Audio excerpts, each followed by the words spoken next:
and I'm a Director and Treasurer of 1 in 4. Firstly, I'd like to say thank you very much for coming to the annual report launch this morning. It's great to see so many supporters of 1 in 4.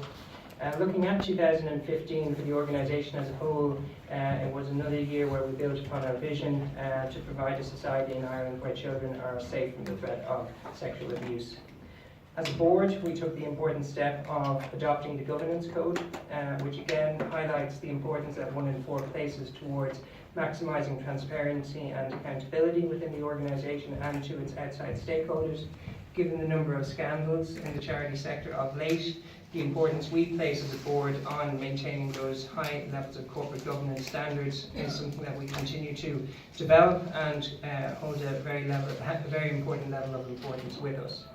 I would point out that it cannot be often the case that outright numbers belie the importance of the stories behind the numbers, and that's something that you will see in the services that 1 in 4 provided to its clients over the past year, and just how important those services are to each of those individuals.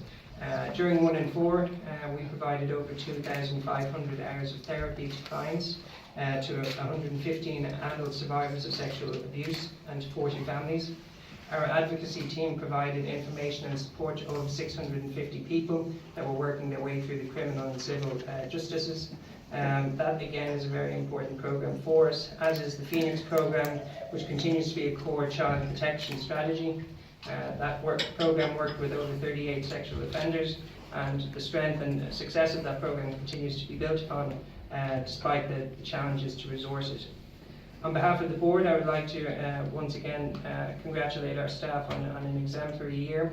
They worked extremely hard under very challenging circumstances, not least the fact that it is more and more difficult to resource the increasing demands placed on the services.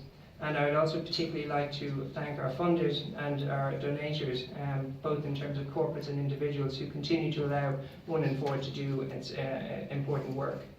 With that, I would like to introduce Maeve Lewis, who is the Executive Director of 1 in 4, to provide some key points of the annual report for 2015.